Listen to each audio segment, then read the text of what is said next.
జై శ్రీరామ్. ఇప్పుడే కవిత గారి స్టేట్మెంట్ చూస్తా ఉన్నా.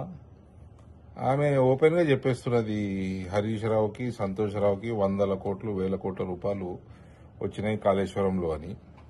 వీళ్ళిద్దరే కారణం కేసీఆర్ మీద ఇవాళ సిబిఐ ఎంక్వైరీకి వచ్చినందుకని.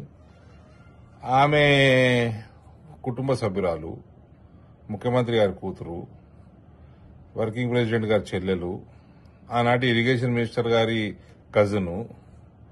ఆమె అంత బాగా అంత పెద్ద మాటలు చెప్తుంటే, అంత ఓపెన్ గా ఆమెకు తెలిసినట్టు మాట్లాడినప్పుడు రేపు సిబిఐ టేకప్ చేయగానే ఇన్వెస్టిగేషన్ ఫస్ట్ కవిత గారిని పిలుచుకోవాలండి.